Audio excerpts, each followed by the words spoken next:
Hello दोस्तों। स्वागत है आप सभी के टू द पॉइंट के एनसीईआरटी एट अ ग्लांस के लेक्चर सीरीज में। आज के इस ज्योग्राफी के टॉपिक में हम land, soil, water, natural vegetation and wild life resources के बारे में जानने की कोशिश करेंगे। इनके बेसिक कैरेक्टरिस्टिक्स के बारे में जानने की कोशिश करेंगे और भी बहुत कुछ सीखेंगे। तो आइए शुरू करते हैं।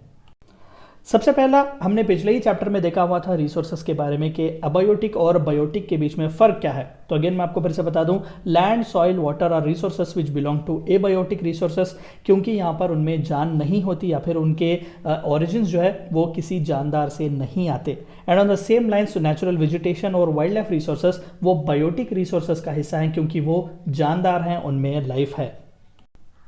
तो सबसे पहला हम लैंड के बारे में डिस्कस करने की कोशिश करेंगे। आप सभी को पता है कि land covers about 30% of the earth surface and there are still some parts that are inhabitable. Best example आप अंटार्कटिक ले लीजिएगा, वहाँ पर लैंड है लेकिन पूरी तरीके से बर्फ में ढका हुआ है, उसका इस्तेमाल आप नहीं कर सकते।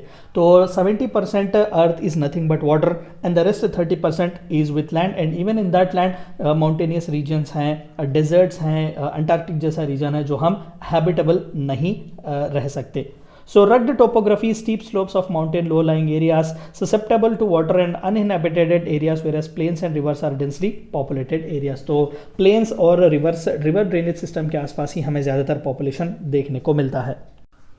The land not just use for building house but has various other useful factors as well. बिल्कुल हमें बस घर बनाकर रहने के लिए नहीं, और भी कई यूजेस के लिए हमें लैंड इस्तेमाल में आता है, जैसा कि mining, agriculture, forestry, roads, setting up of factories and so on. Human factors like population and technology determine the use of land. तो वहाँ पर रहने वाले कितने एडवांस हैं, उनकी टेक्नोलॉजी किस तरीके से है, इस पर ज़्यादातर डिपेंड करता है लैंड का यूसेज। और physical factors like topography, soil, climate, minerals and availability of water also determine the use of land. अब मान लेते हैं कि हाईली डेवलप्ड कंट्री है लेकिन वहाँ पर डेजर्ट है, तो आप उसका क्या इस्तेमाल करेंगे। तो it is not just one way, it is a true way traffic कि वहाँ पर एडिक्वेट फर्टिलिटी की सॉइल हो, लैंड भी अच्छा हो और वहाँ पर रहने वालों का एडवांस टेक्नोलॉजिकल एडवांस भी अच्छा खासा हो। फर्दर लैंड को कई हम क्लासिफिकेशन में कर सकते हैं और मेजरली दो क्लासिफिकेशंस कर सकते हैं, एक प्राइवेट लैंड और दूसरा कम्युनिटी लैंड। प्राइवेट लैंड यानी कि आपके घर वगैरह जहाँ पर कोई दूसरा हक नहीं जता सकता। कम्युनिटी लैंड सभी का मिलकर होता है। बेस्ट एग्जांपल सरकारी लैंड आप ले लें, या फिर बरियल ग्राउंड्स, गार्डन्स वगैरह, ये सभी कम्युनिटी लैंड्स होते हैं। सॉइल के बारे में जानते हैं। Substance covering the surface of earth is soil.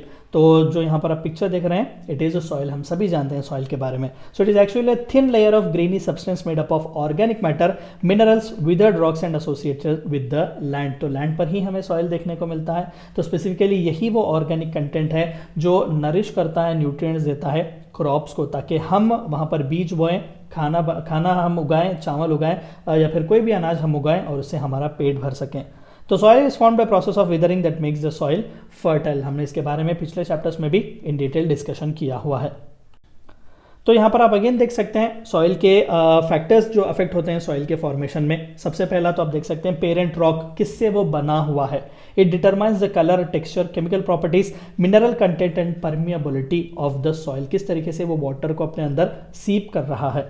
दूसरा रिलीफ, किस रीजन में वो है। Altitude and slope determine accumulation of the soil, कितना सॉइल अक्यूमुलेट होगा वो उसके पोजीशन पर, उसके ओरिजिन पर भी डिपेंड करता है। तीसरा क्लाइमेट, आसपास का टाइम क्लाइमेट भी बहुत ही जरूरी है। Temperature, rainfall influence, rate of weathering and humus is also important. And then time determines thickness of soil profile, कितने सालों से अनटच्ड वो सॉइल रहा है, कितना नरिश्ड वो हुआ है। And again flora, fauna and micro organism and the rate of humus formation is also decided. So ये सभी फैक्टर्स हैं जो सॉइल के फॉर्मेशन में बहुत ही मदद करते हैं।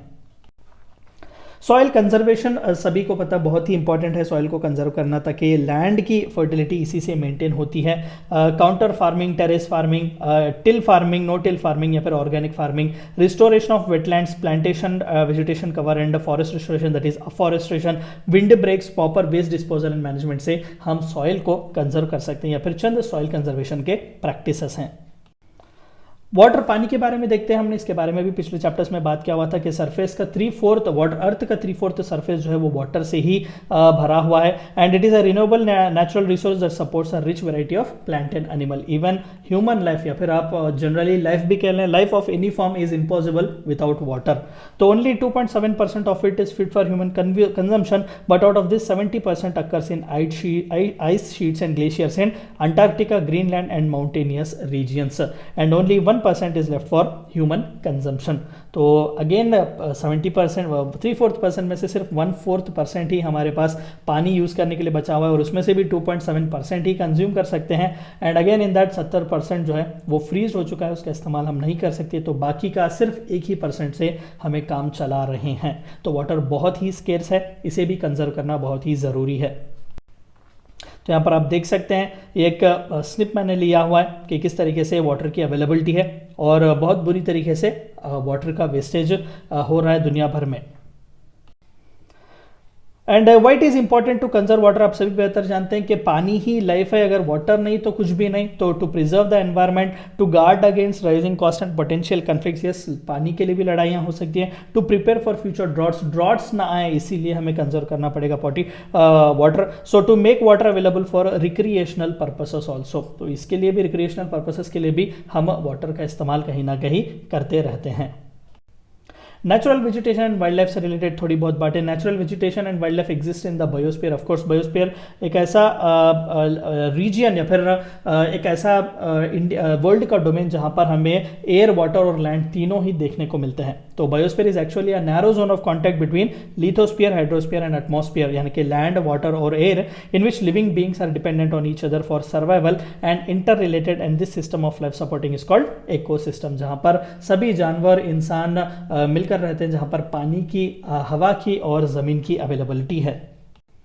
तो यहाँ पर भी फॉरेस्ट का कंजर्वेशन करना बहुत ही ज़रूरी है, क्योंकि फॉरेस्ट में ही हमें ज़्यादातर रिच नेचुरल वेजिटेशन, हमने कई बार टाइप्स ऑफ फॉरेस्ट के बारे में भी देखा, tropical forest, rain forest, evergreen forest, तो ये सभी कंजर्व करना बहुत ही ज़रूरी है।